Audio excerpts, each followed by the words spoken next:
Today's topic may offend some people. I promise you that's not my intention. But if the Max Fly fits, be sure to lace that thing up and wear it. Football coaches, American high school football coaches, absolutely will ruin a wet dream. Oh man, you're just ruining it. Look at my lips, you're ruining it. What's up, guys? This your boy, Track Coach K-Ray, back at it again with another video. Shout out to all the subscribers that I've gotten over the past month or so since we came back with content on the channel. Be sure to subscribe. Be sure to follow me on Instagram. But yeah, anyway, like, comment, do all that housekeeping stuff. Let me get all that out the way so I can get to what we're talking about today. Maybe a touchy subject, and I'm focusing on high school football coaches, just because as a former high school football player, I kind of had an axe to grind with them. Now as a coach, I really have an axe to grind with some. A lot, not all, kind of a lot. Especially depending on the area of the country that you live in. And this isn't exclusive to football coaches. This can be applied to basketball coaches, baseball coaches, soccer coaches, hell, even some track coaches. Coaches want athletes to specialize in that sport. High school football coaches want athletes to specialize in football. They want it to be football, low-key 12 months a year. I say 11, take a month off or whatever, but they want athletes, boom, from, let's just start in the summer.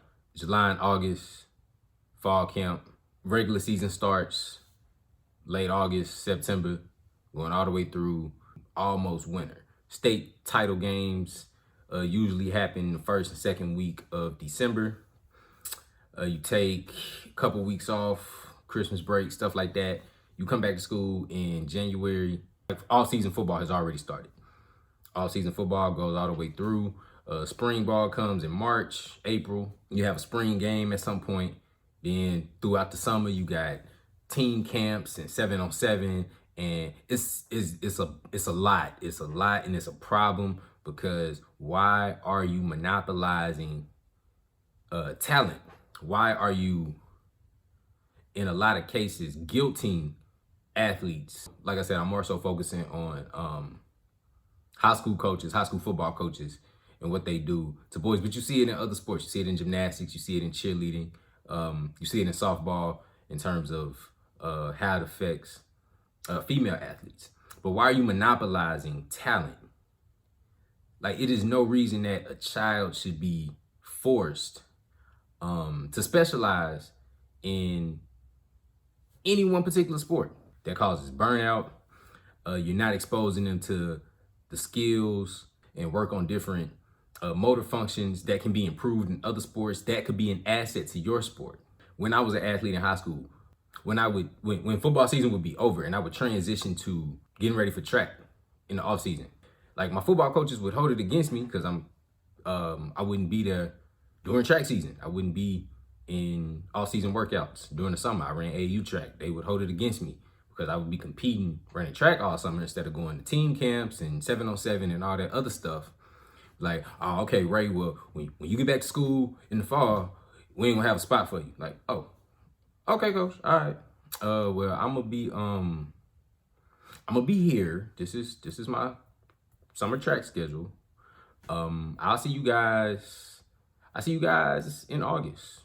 I really wish more athletes would call their bluff. They say they're gonna put you off the team. So what? How it used to be. Like, I wasn't alive back then, so I can't really speak on it, but how it used to be has been communicated to me by a lot of old heads in the sport. Football season, skill position guys and linemen too, play football. Soon as football season's over with, some folks got ready for track, other folks, they went and played another sport. A lot of times people go play basketball, cool. After basketball season was over with, track, baseball, whatever. Deion Sanders, in a YouTube video that I saw, I think he sat down. I think the name of the channel is Earn Your Leisure.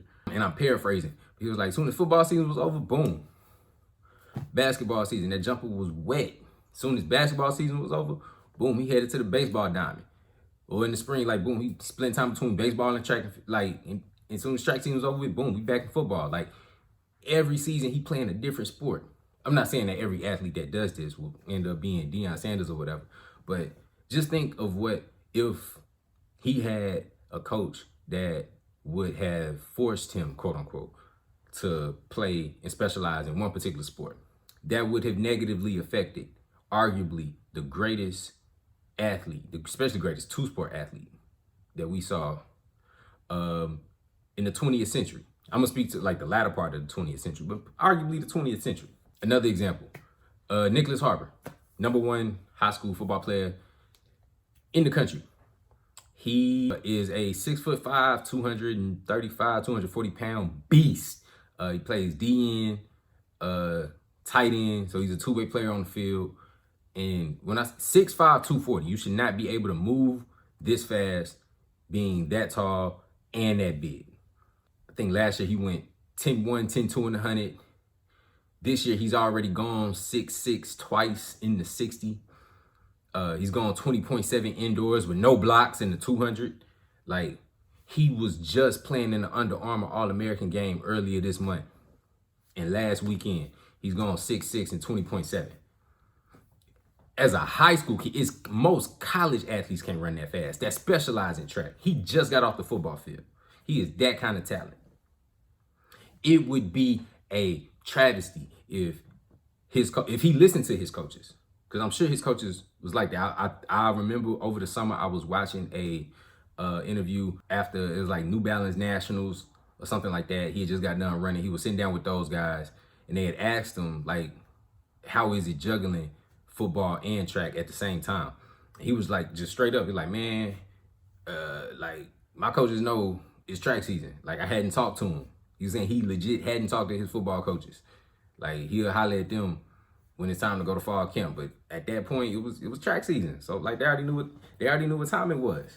And I commend them for that. I wish athletes would take more autonomy and ownership over their freedom and the ability to choose what they want to do when they want to do it.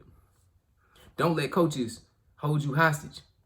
Every skill position player, and that's what I was alluding to before I kind of went on a tangent. The skill position players was in football, those would be your sprinters. That would be your relay team. Your linemen, interior linemen, linebackers, those are your throwers. Go look in the NFL. Go look at top D1 track program. Go look at top D1 football programs.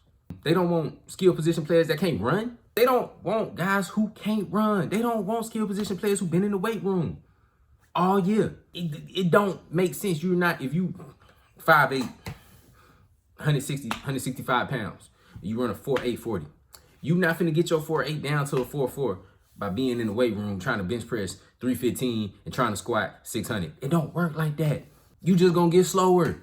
I want every athlete in the country. If you have a coach, and I'm in Arkansas, it is bad. Like, these coaches get in athletes' head and they scare them, they threaten them. Well, if you don't do this, then you ain't on the team. Then they'll make an example.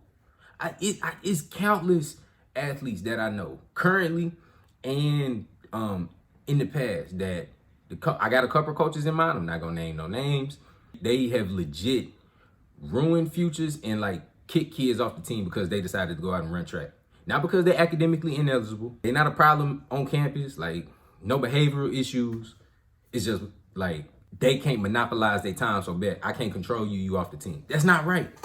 If every skill position player was to call that coach's bluff, like, oh, I bet you kicking all of us. You gonna kick all of us off the team? What they gonna do? They would look at the track team as an asset. To take the words out of Ray Edwards, man. Shout out to Ray's tape. Don't be a ninja, be my ninja. You feel me? Like, come on, family. Come on. I wish track coaches and football coaches would learn in America. I don't know if this is like this globally with other sports. Shout out to my subscribers internationally. But this is a problem in America, man. I really wish it wasn't like that, because it used to didn't be like that. In the comments, y'all let me know what you guys think. Is it a problem in your state? But it has been a huge problem in Arkansas. I know it's a problem in Texas, maybe not as much because the talent pool of athletes in Texas is so much larger, but I know it's a problem in Missouri, Illinois, and other states. If you're an ex-athlete and you ran into this, if you're a track coach and you've run into this problem, or if you're a football coach and you either agree or disagree, this is, like I say, I don't want to offend anybody. I just want to have a conversation. But yeah, anyway, be sure to like, be sure to subscribe, drop something in the comment section. Let me know what you guys think. This your boy, Track Coach K Ray, Relax Athletics. Until the next video, I'll holler at y'all again, man.